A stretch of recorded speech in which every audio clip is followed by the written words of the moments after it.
Chers étudiantes et étudiants, nous sommes maintenant à la leçon numéro 19 du module de mathématiques 2. Cette leçon a pour titre « Calcul d'intégrales multiples ». Alors, qu'est-ce qu'on va voir dans cette leçon? En fait, cette leçon est, grosso modo, la fin, si vous voulez, la fin est là où on va faire le calcul pratique des intégrales. Donc, c'est très très important pour nous, tout ce qu'on a fait, la présentation des intégrales multiples, la construction d'intégrales multiples, les propriétés d'intégrales multiples, puis enfin les calculs d'intégrales multiples sur des domaines un petit peu, je dirais, en produits cartésiens. Maintenant, nous allons passer vraiment à l'application de tous ces cas-là, et vous allez voir que finalement, ce qui pouvait paraître un petit peu compliqué, bon, va devenir de plus en plus simple. Mais, attention, tout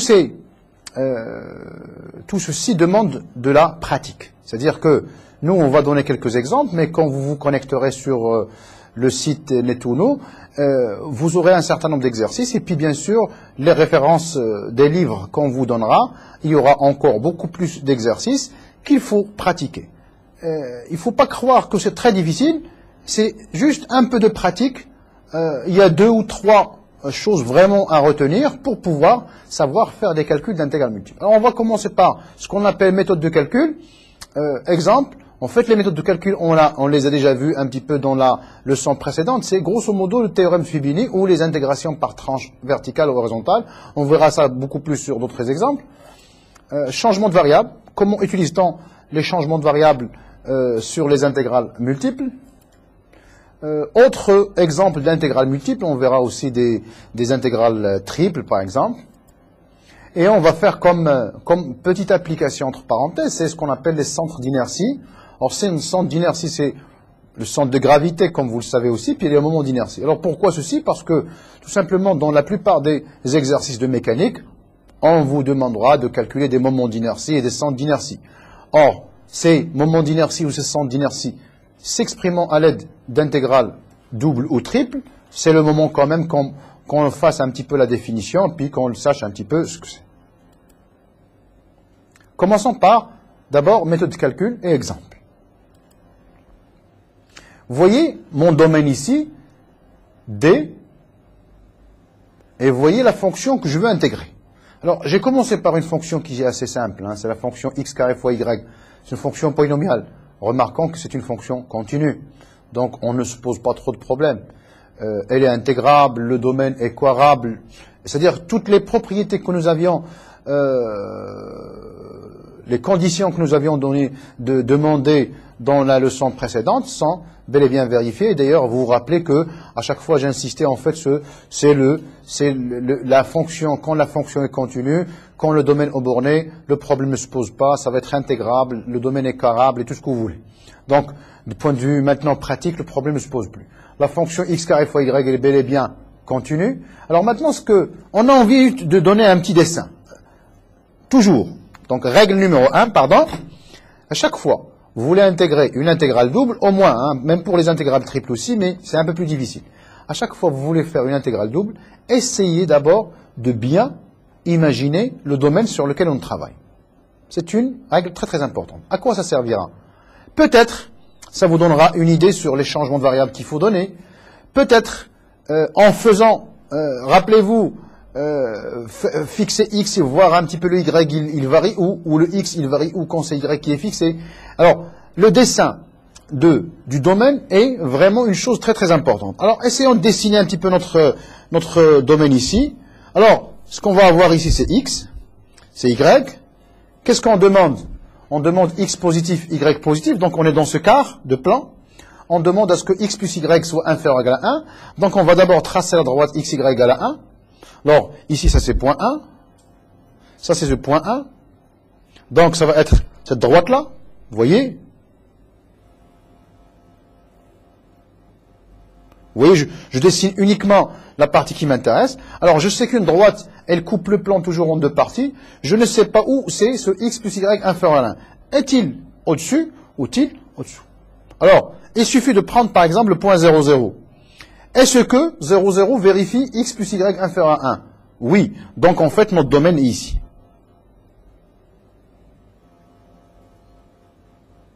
Donc notre domaine D, c'est ça.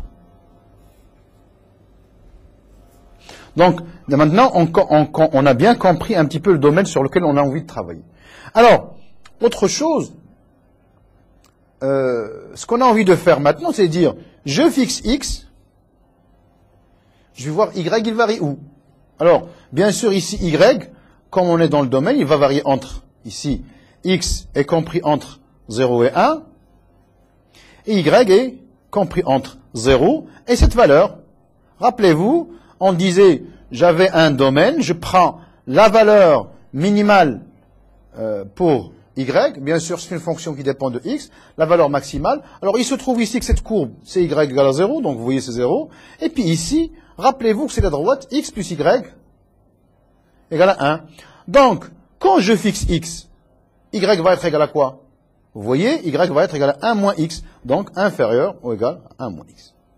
Donc, ainsi, nous avons nos fonctions phi1 de X, phi2 de X. Alors, ça, c'est dans le cas où j'ai fixé X et je fais varier Y. Bien sûr, le théorème de Fibini me permet de dire que dans ce cas-là, je peux aussi faire dans le premier sens ou dans le deuxième sens. Donc, qu'est-ce que je vais avoir ici? Si je fixe Y, vous voyez un petit peu X, il va varier entre quoi et quoi? La cote, ici. Donc, je prendrai aussi Y, vous voyez, qui est compris entre 0 et 1, et X est fixé entre quoi et quoi? Entre 0, et vous voyez ici X plus Y égale à 1, donc X égale à 1 moins Y. Donc, vous voyez un petit peu ce qui va se passer. Soit, je fixe X et je fais varier Y, soit je fixe Y et je fais varier X. Donc, ça va me donner quoi? Comme vous voyez, donc on va juste suivre ça sur le transparent ici. C'est intégral, donc vous voyez ici c'est dy. Intégrale de 0 jusqu'à 1. Y, il varie entre quoi et quoi? Entre 0 et 1 sur X. Ma fonction X carré Y, j'intègre par rapport à dy et ensuite par rapport à dx. Alors, si j'intègre, donc ça va me donner, si vous voulez, un calcul simple, me permettra de dire que c'est égal à 1 sur 60. Je fais de même j'ai fait avec la première partie, je trouve 1 sur 60. Je fais avec la deuxième manière aussi, je trouve 1 sur 60. C'est tout à fait normal. Mais les calculs ne donneront pas les mêmes intégrales, parce qu'ici on intègre x carré, puis ici on intègre y. Mais ce qui est important, c'est qu'on ait les mêmes valeurs. Alors, ce qui est très important, laquelle des deux choisir? En fait, on doit choisir celle qui est la plus simple. Parfois, dans certains exercices, on commence par faire la première méthode, par exemple, disons celle-là, on trouve que ça va donner un calcul qui est difficile, on va se rabattre sur l'autre qui va être un peu plus simple. Donc, nous ne sommes pas obligés de choisir l'une ou l'autre par principe, mais uniquement par raison pratique. Je prendrai le sens d'intégration, soit ici, qui soit le plus simple. Remarquez ici que je n'ai plus fait des crochets pour dire dx, dy, mais vous voyez ici, je fais ça ici x carré y, dy, ensuite dx, je fais ici x carré dx, ensuite dy. Donc, pour que l'on soit bien d'accord. Maintenant, je cherche à calculer l'aire d'une ellipse. Alors, l'aire d'une ellipse, vous voyez, c'est un peu ça. Donc, ça va être ceci.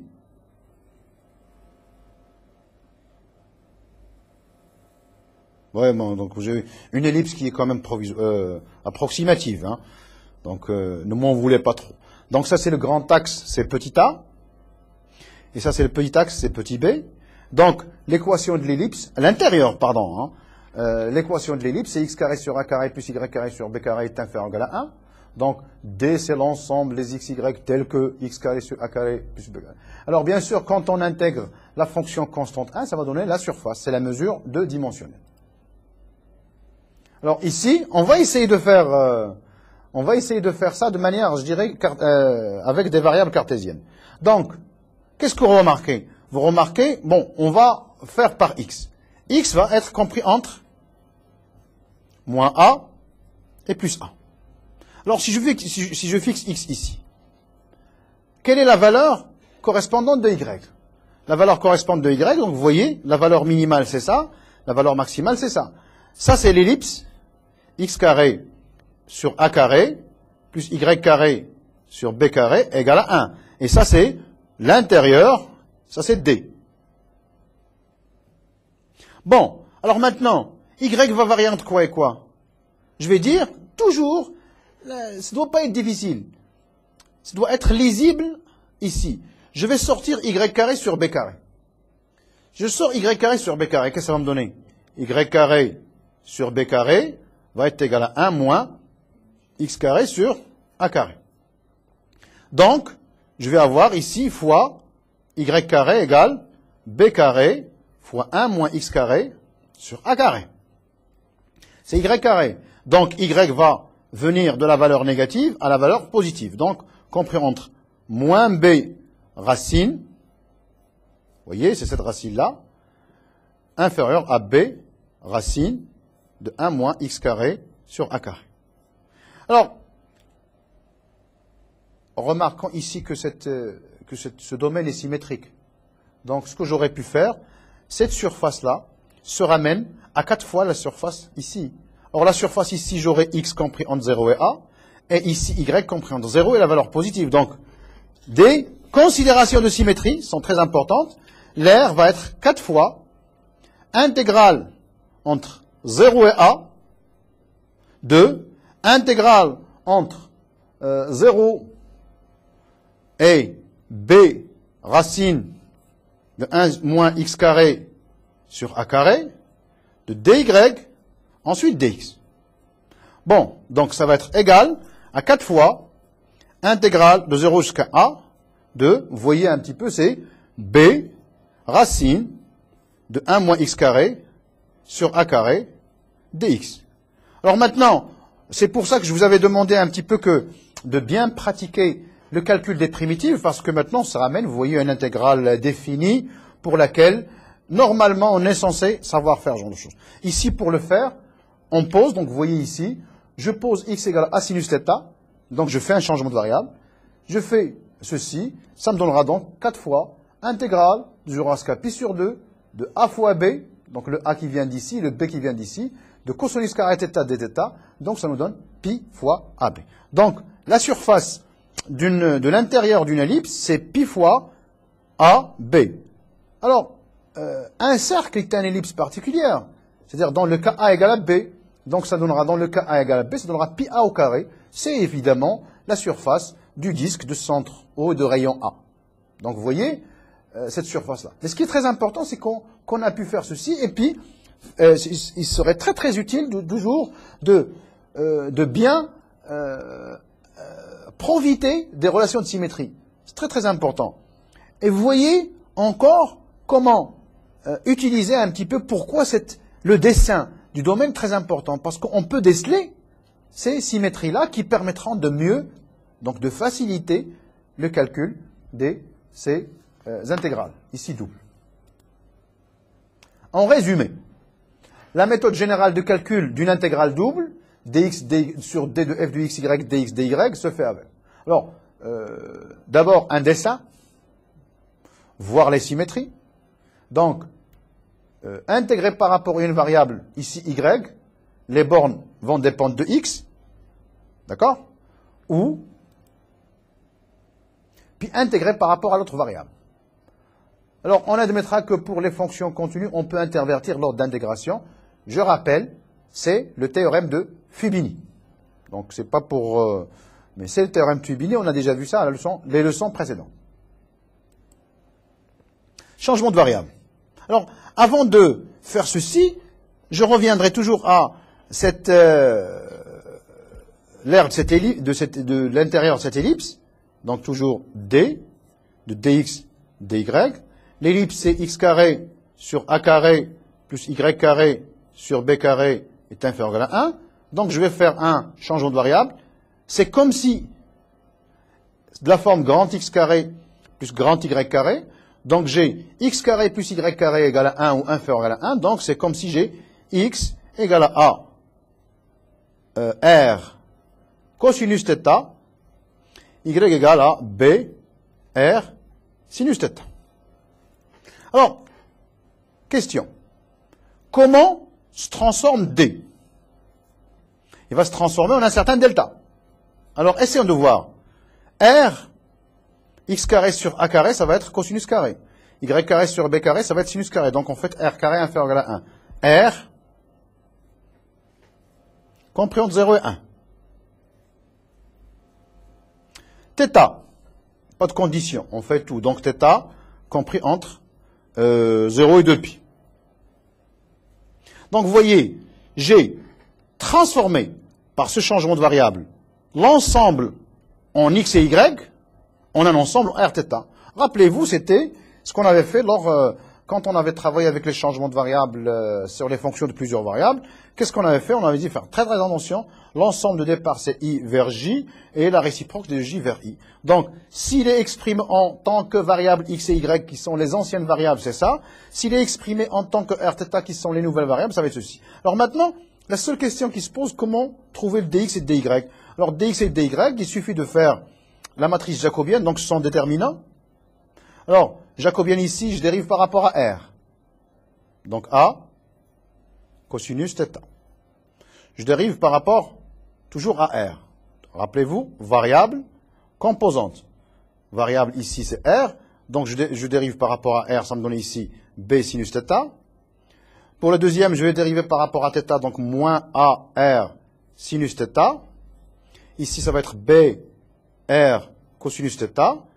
Ce déterminant est égal à quoi? Alors, vous savez en algèbre linéaire que ce déterminant, ça va être ABR cos carré plus ABR sinus carré. Donc, qu'est-ce qu'on trouve? Ici, ce déterminant est égal à ABR. Donc, dx, dy va être égal, normalement, à la valeur absolue, mais on sait que c'est positif, c'est ABR dr dθ. Donc, c'est très important. Alors, ça, c'est la manière mathématique un petit peu de faire. Bon, on peut aussi, ce genre de changement de variable va avoir aussi d'interprétation physique que les physiciens utilisent, qui est propre à eux, donc dont je parlerai un petit peu dans un instant. Donc, ce qui est très important, c'est que je vais avoir ceci. Alors, une fois que j'ai ceci, mon intégrale double, ça va être quoi? Rappelez-vous cette histoire de changement de variable. dx, dy devient égal à intégrale sur delta de quoi? La fonction que j'intègre, c'est 1. Donc, ici, ça ne change pas. Si maintenant j'avais une fonction, par exemple, en x et y, qu'est-ce que je vais faire? Je changerai l'écriture de x et y en Rθ.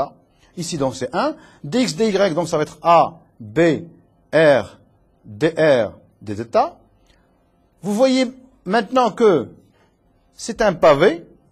C'est l'intervalle 0,1 croix l'intervalle 0,2π. Et donc, j'aurai égal intégrale A, B, intégrale de 0 jusqu'à 1 de R, dr, fois intégrale de 0 jusqu'à 2π de dθ. R dr, c'est R carré sur 2, c'est 1 demi.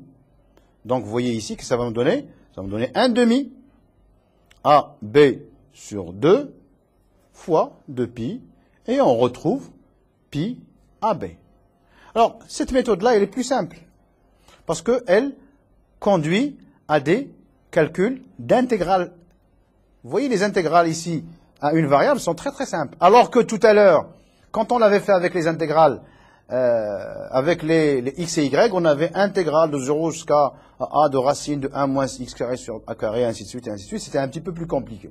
L'avantage des changements de variables, c'est, partant des variables cartésiennes x et y, on se ramène à de nouvelles variables, par exemple ici u, Rθ, mais ça peut être aussi u et v, de telle manière que le calcul des intégrales simples qui vont avoir lieu doivent être simples, assez simples.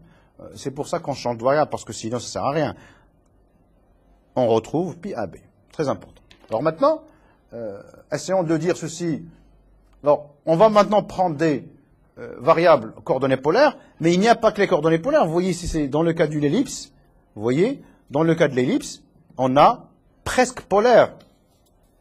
Alors, intégrale, vous voyez, de f de x, y, dx, dy, c'est l'intégrale sur d de f de r cosinus θ, r sinus θ, r dr dθ. Alors, comment on le voit? Tout simplement, mathématiquement, c'est x égale à r cosinus θ, y égale à r sinus θ. Je calcule le déterminant de la matrice jacobienne, donc je dérive par rapport à r cosinus θ, sinus θ. Ici, ça va être moins r sinus θ, R cosinus θ. Vous calculez, ça vous donnera R au cos carré plus R sinus carré. Donc, dx, dy n'est que R dr dθ. D'accord? Donc, c'est très très important. Et ensuite, qu'est-ce qu'on est obligé de faire? Prendre les écritures, les conditions sur x, y pour que ce soit dans D, les réexprimer en R et θ pour qu'on puisse être dans delta. Et enfin, alors, le R dr dθ, il exprime quoi, physiquement? Vous voyez un petit peu, quand je prends, ça c'est R, alors essayons de voir ça, c'est physiquement très très important ce genre de petites choses, ça permet d'expliquer aussi bien ce qu'on fait en mathématiques que, alors vous avez ça c'est R plus dr, donc ça va être ceci, ça c'est R plus dr, ça c'est θ, et ça c'est, donc, ça c'est toujours R plus dr, et ça c'est θ plus dθ. Et donc, l'élément de surface, ça va être ceci. Alors, en l'approximant, disons, c'est presque un petit rectangle. C'est quoi cette quantité-là? C'est R. C'est dθ. D'accord? Presque. Et cette quantité-là, c'est quoi? C'est R dr. Donc, cette surface-là, ça ne va être que R dr dθ. Donc, c'est à peu près le ds, l'élément de surface. Donc, c'est physiquement, on l'interprète de cette manière-là. Alors, si je veux intégrer maintenant pour un cercle, on trouvera pi r au carré. Alors, parfois on fait des changements de variables en affine. X égale AU plus BV plus C, Y égale DU plus EV plus G. Alors, on fait changement de variable en affine, c'est pour ramener un petit peu une certaine surface au centré en 0, 0 généralement. Alors, si on fait ceci, si je veux intégrer f de x, y, dx, dy, vous voyez, je remplace x par sa valeur, c'est AU plus BV plus C. Je remplace y par sa valeur, c'est DU plus EV plus G. Et vous devez faire la jacobienne. Alors, jacobienne ici, c'est très très simple. Vous avez x égale AU plus BV plus C. Y égale à DU plus EV plus G. Alors, dérivé par rapport à U, vous aurez ici A. Par rapport à U, vous aurez ici D. Par rapport à V, vous aurez ici B, ici E. Valeur absolue, donc ça va être AE moins BD. Donc on prend toujours ça en valeur absolue. Et donc, le dx dy n'est ni plus ni moins que valeur absolue de AE moins BD, DU, DV. Donc c'est juste pour avoir une petite idée de... Alors de temps en temps, on fait des changements de variables en affine aussi. Autres exemples d'intégrales. L'aire de la sphère. Alors, ici, maintenant, en fait, le changement de variable qu'on a envie de faire, c'est un changement de variable en sphérique. Alors, en sphérique, vous avez cette écriture-là. Alors, c'est pas un volume, c'est juste la sphère, c'est-à-dire la couche externe. Donc, vous voyez, le rayon ici est fixé. R cosinus θ cosinus phi, R sinus θ cosinus phi, puis R sinus phi. Alors, θ, c'est ce qui se passe dans x, y. Et phi, c'est ce qui se passe un petit peu par rapport à z. Donc, j'aurai phi compris entre moins pi sur 2 et plus pi sur 2, et θ compris entre 0 et 2 pi. Dans ce cas-là, j'aurai la matrice jacobienne. Il va y avoir combien? Donc, si vous voulez, c'est comme si on avait ici petit r, petit r, petit r, et on écrit, on dérive par rapport à r, on dérive par rapport à θ, on dérive par rapport à phi, on fait le déterminant de la matrice jacobienne, donc je vous laisse ça comme exercice. Enfin, ce qu'on va trouver, vous voyez, le ds égale r carré, cosinus phi, dθ, dφ. Un élément de surface élémentaire ds s'obtient en faisant varier θ d'un angle dθ et phi d'un angle dφ. Bien sûr, r ici est fixe. Hein. Donc, soit je l'écris de cette manière-là, mais moi je vous invite quand même à faire la dérivation par rapport à r, par rapport à θ, par rapport à phi, faire le déterminant de cette matrice jacobienne, prendre sa valeur absolue, et on trouvera exactement r carré cosinus phi. Pardon. Donc, pour des tranches, voilà ce qu'on va trouver. 2 pi r carré, intégrale de phi 0 à phi 1, de cosinus phi dφ. Alors, phi, je prends uniquement une tranche de la sphère et non pas toute la sphère. Donc, ça me donnera sinus phi 0 moins sinus phi 1. Vous voyez, S égale. Donc, si je veux avoir la sphère tout entière, ben, je prendrai phi 0 égale moins pi sur 2, pardon, et phi 1 égale à pi sur 2, ce qui donnera bien sûr la valeur que vous connaissez déjà, c'est l'aire de la sphère de centre R, c'est 4 pi r au carré. Très important. Mais ce qu'on vient de voir, c'est aussi, on peut trouver non pas l'aire de toute la sphère, mais juste des tranches latérales. Le résultat plus général, en fait, qui précède est assez remarquable, car la surface du tronc de la sphère, c'est-à-dire la partie, parce que vous voyez, vous avez une sphère, vous avez un tronc, parce que c'est comme si vous avez pris, par exemple, qu'on appellerait tronc, c'est-à-dire un arbre en coupe, ça va donner une tranche comme ça. Donc ici, la surface du tronc de la sphère est égale à la surface latérale du cylindre de même rayon. Ça signifie que, ce qui est très important, c'est que, géométriquement, du point de vue calcul de surface, la sphère et le cylindre ont des propriétés qui sont presque analogues. Attention, c'est pas les mêmes volumes, c'est pas les mêmes surfaces. Alors, volume de la sphère maintenant. Maintenant, pour faire le volume de la sphère, je sais que l'équation de la sphère dans ce cas-là, de rayon R bien sûr, c'est x carré plus y carré plus z carré inférieur ou égal à r carré. Alors ici, c'est grand R. Donc le changeant de variable, ce n'est plus comme tout à l'heure, on va écrire un grand R, mais on va écrire uniquement un petit r. On fait la même chose et on trouvera toujours que d, x, dy, dz qui sont... vous voyez, c'est une pomme de terre découpée en cubes. Hein, vous voyez, c'est comme pour faire des... Hein, donc, on emprunte parfois un peu le langage de la cuisine, mais pourquoi pas. Hein, ensemble de petits cubes, dx, dy, dz. Alors, ces petits cubes, en fait, je peux dire, pour calculer une intégrale triple, on procède exactement de la même manière. Je fixe x, et je trouve la relation entre z et xy, et encore z et xy.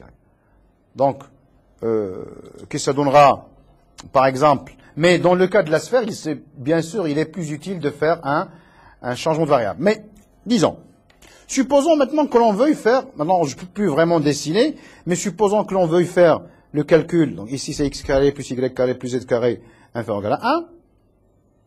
Bien sûr, donc x va être compris entre moins 1 et 1. X étant fixé, y étant fixé, qu'est-ce que je peux dire pour z? Z va être compris entre moins racine, vous voyez, de 1 moins x carré moins y carré, et plus racine de 1 moins x carré moins y carré. Donc très important, vous voyez un petit peu, ça nous donnera un petit peu la décomposition en 1 pavé moins 1 plus 1 et une certaine surface. Et donc, qu'est-ce qu'il faut faire? Il faut faire le calcul comme on l'avait fait précédemment dans la leçon précédente. Maintenant, si on veut faire le calcul d'un cône, je prends un cône, donc c'est quelque chose de ce type-là. Un cône, c'est... Donc, vous voyez.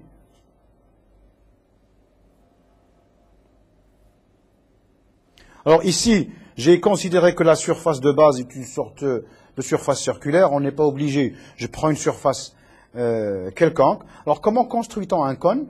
Je prends une surface quelconque. Je prends un point quelconque.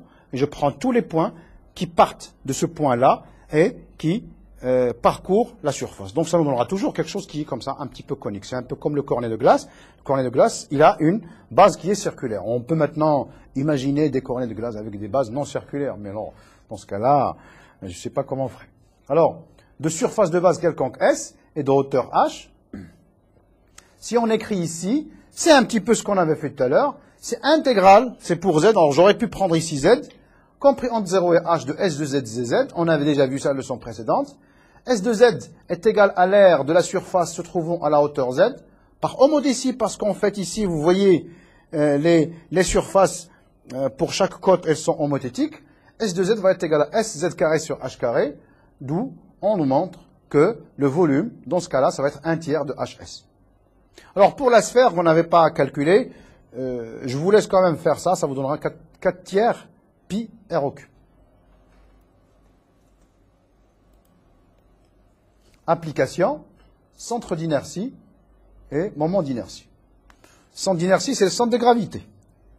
Moment d'inertie, bon, vous savez, pour pouvoir écrire le principe fondamental de la dynamique, pour pouvoir rendre compte un petit peu de la dynamique d'un point matériel qui bouge dans un plan ou plutôt dans l'espace, on est obligé d'abord de faire quel est son centre de gravité sur lequel on va appliquer, on va dire, la résultante des forces qui agissent sur le centre de gravité va être égale à m gamma, qui est l'accélération. Et à partir de là, on obtiendra un certain nombre de...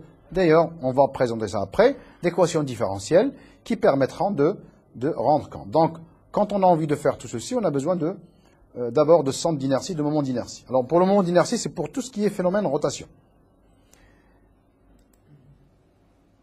Alors, ici, moi, je suppose que c'est une masse homogène de densité 1.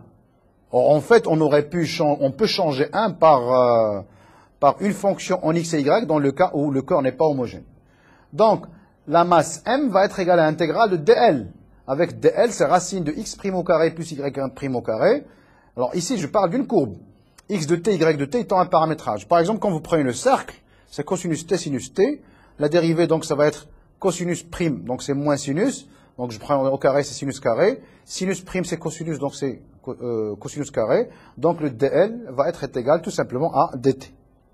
Alors, dans ce cas-là, ce n'est que, je dirais, la longueur de la courbe. Mais pourquoi? Parce qu'on a considéré ici que la densité est 1. Maintenant, si la densité n'est pas 1, il faudrait faire le calcul, une intégrale double tout à fait simple.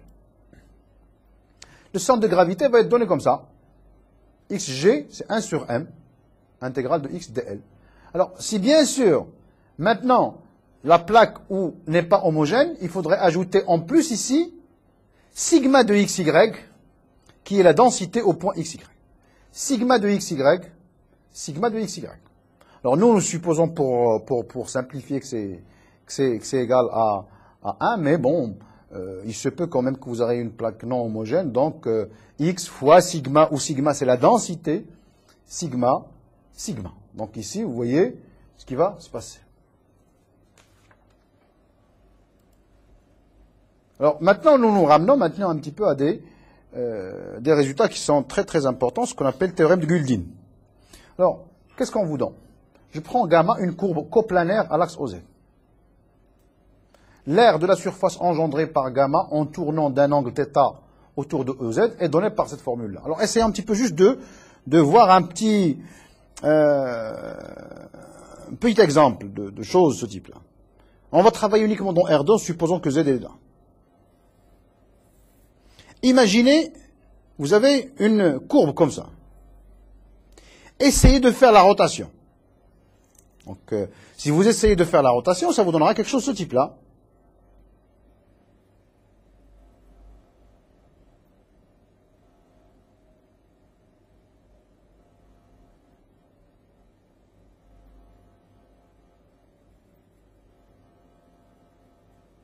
D'accord? Donc, vous voyez, vous imaginez le fait de faire tourner. Donc, vous voyez, si vous prenez par exemple un arc de cercle, si vous faites tourner, ça va vous donner soit un tore, soit... Alors, moi, ce qui nous intéresse, c'est pour calculer cette surface-là, il suffit de connaître cette longueur et puis la distance de centre d'inertie de la courbe à l'axe auquel on fait sur lequel on fait la rotation. Donc, ça nous donne 2pi YG fois L de gamma. YG étant l'ordonnée du centre de gravité. Vous voyez pourquoi? Parce que ça nous donnera tout simplement ceci. Donc, théorème de Guldin. Si maintenant nous avons des surfaces très particulières obtenues en faisant tourner un arc, un morceau de courbe autour d'un axe, il suffit de connaître le centre de gravité, la longueur de la courbe, pour se ramener à toute la surface. Maintenant, on peut faire la même chose. Si je prends maintenant une surface que je fais tourner, ça va me donner quoi? Ça va me donner un volume. Une courbe que je fais tourner, ça va me donner une surface. Une surface maintenant dans R3, si je la fais tourner, ça va me donner un volume. Alors, la même chose ici. Je prends, tout à l'heure j'avais pris une courbe avec une longueur, et bien sûr le centre de gravité, et je fais tourner. Maintenant j'ai une surface avec une aire. Donc, de la même manière, je prends une surface coplanaire à l'axe OZ. Le volume du solide engendré par S en tournant d'un angle θ autour de OZ, c'est exactement la même chose. Qu'est-ce qu'on change ici? On change tout simplement la longueur de la courbe, tout à l'heure L de gamma, par la surface de l'aire de la surface que nous voulons. Donc vous voyez, par la longueur parcourue par le centre d'inertie, parce qu'il ne faudrait pas oublier que puisque je fais un tour, l'histoire du 2πyg, quand je fais tourner, le centre de gravité va, si vous voyez, il va parcourir un cercle. Alors, le cercle, ça va être quoi sa longueur? Ça va être justement 2π fois cette distance. C'est une sorte de rayon, donc par l'air. Alors, je prends maintenant un demi-cercle de rayon R, d, la distance du centre d'inertie au diamètre, c'est-à-dire à l'axe OZ, on engendre ainsi une sphère. Vous voyez, c'est-à-dire si vous prenez le demi-cercle et vous faites tourner, ça vous donne une sphère. Alors, je connais déjà la surface de cette sphère, c'est 4πr². Je sais maintenant que la longueur d'un demi-cercle, c'est πr fois 2πd. Alors, d, justement, on trouve que de d égale 2r sur π. La distance du centre de gravité à l'axe, ça va être égal à 2r sur π, ce qu'on ne savait pas. Même chose ici, dans le cas d'une surface, considérant un demi-disque de rayon R, soit dès la distance du centre d'inertie au diamètre, on engendre maintenant, au lieu d'un disque, on va engendrer une boule. Si on fait tourner maintenant ce demi-disque d'un angle de π, qu'est-ce qu'on va obtenir? On va obtenir donc une sphère. Le volume de la sphère, on sait que c'est 4πr sur 3. Alors, la surface de tout le disque, c'est πr². Puisque nous considérons un demi-disque, j'aurai πr² sur 2. 2π fois la distance, j'entraîne. Donc, on trouve tout simplement que la distance du centre de gravité du demi-cercle à l'axe, ça va être égal à 2r sur 3π. C'est ce on n'aurait pas pu le prévoir. Maintenant, les moments d'inertie. Alors, vous allez trouver tout simplement ici, le moment d'inertie. Je prends un point M de masse petit m.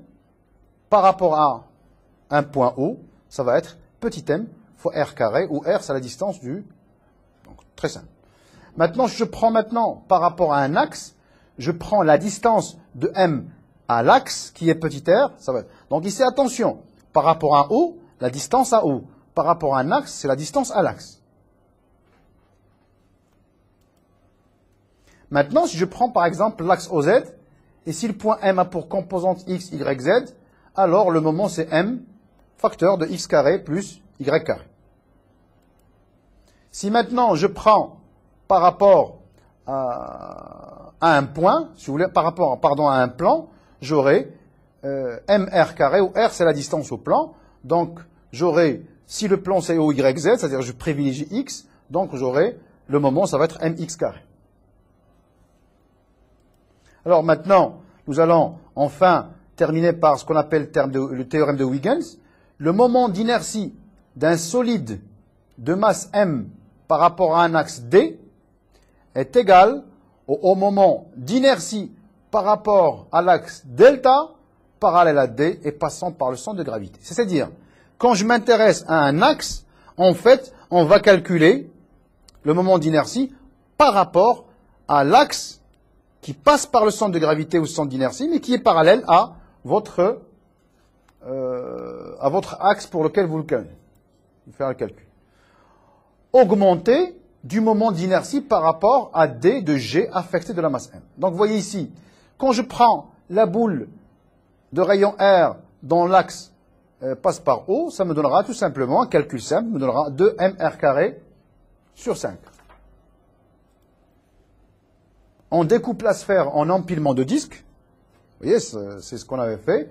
Je calcule I, c'est intégrale de moins R à plus R, de 1 demi-pi r² moins z² au carré de dz, ce qui me donne 2mr² sur 5. Alors vous voyez ici pourquoi m, parce qu'il y a une relation entre la masse, justement, et cette quantité-là. Je prends une feuille rectangulaire de côté A et B, dont l'axe est parallèle au côté B, alors, et passe par le centre, alors j'aurai le centre d'inertie, ça va être ma² sur 12. Bon, on considérera ça sous forme comme une sorte de somme de barreaux, ainsi de suite, et ainsi de suite. Ainsi se termine notre leçon numéro 19 sur le calcul d'intégrales multiples. Pour plus de renseignements et d'informations, veuillez vous connecter au site